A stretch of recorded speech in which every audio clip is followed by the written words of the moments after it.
Bonjour, soyez les bienvenus. Merci beaucoup, monsieur.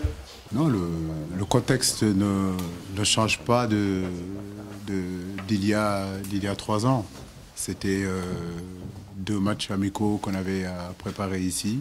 C'est vrai que l'histoire a commencé ici. L'objectif, c'est de continuer à travailler. L'objectif, c'est de continuer à avoir un bon contenu. L'objectif, c'est de donner plus de temps de jeu, c'est de donner la possibilité aux garçons de pouvoir jouer. On a l'habitude de jouer en 4-2-3-1, parfois même en 4-3-3. Aujourd'hui, on a voulu essayer avec trois défenseurs. Donc ça fait partie de l'évolution tout simplement d'une équipe de football où on n'est pas figé vraiment dans le système.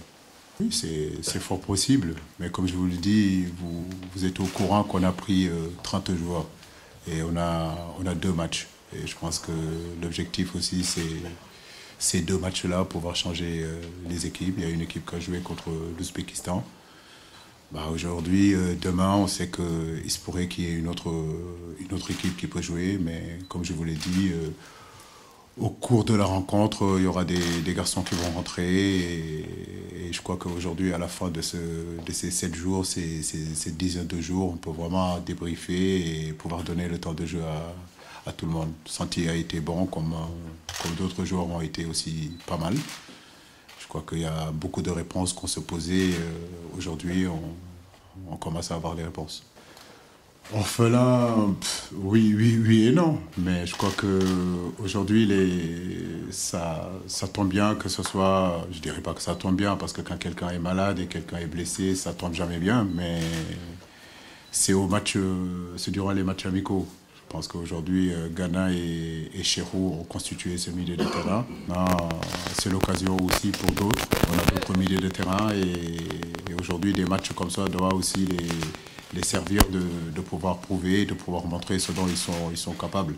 Je sais qu'il n'y a pas une grosse... Je dirais qu'il n'y a pas une grosse marge entre Ghana et les autres. Aujourd'hui, j'ai un groupe constitué de très bons joueurs où je pense que les absences peuvent être palliées par d'autres joueurs. Et c'est l'occasion, comme je vous le dis.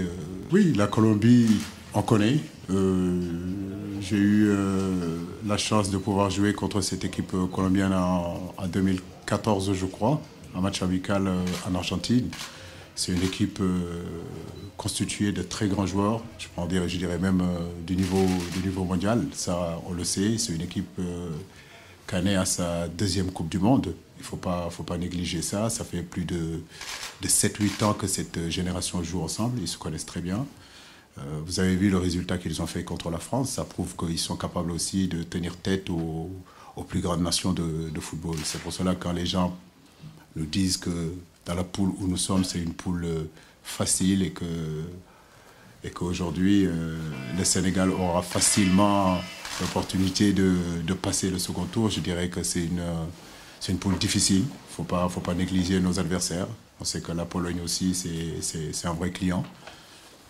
Mais je crois que nous avons aussi de la qualité. Le Sénégal a de la qualité, nous avons de très bons joueurs. On n'a pas à avoir de complexe contre ces équipes. Mais nous sommes sur la route de la Russie. Aujourd'hui, toutes les équipes essayent de se préparer, essayent de peaufiner leur jeu, essayent de donner du temps de jeu, etc. Donc, on ne peut pas vraiment avoir une idée figée de la composition de l'équipe adverse. Voilà. Donc, mais on voit que la Colombie, c'est vraiment un sacré terrier. Ouais.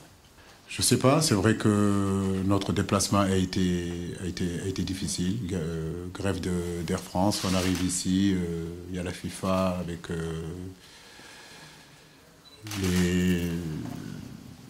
comment dirais-je encore, les tests antidopage. Donc c'est vrai que la nuit a été courte, la préparation a été difficile, mais je crois que demain, il n'y aura pas de problème. L'équipe sera prête et ça ne sera pas une excuse en tout cas pour ne pas bien jouer. Et non, Diao n'est pas rétabli. Il est venu avec un souci derrière la cuisse.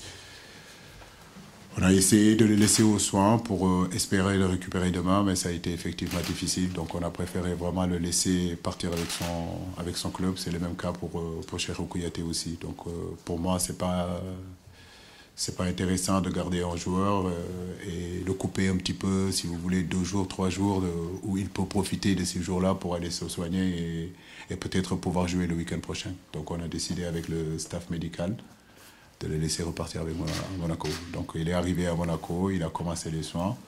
J'espère que vendredi ou samedi, il sera avec son club pour pouvoir jouer.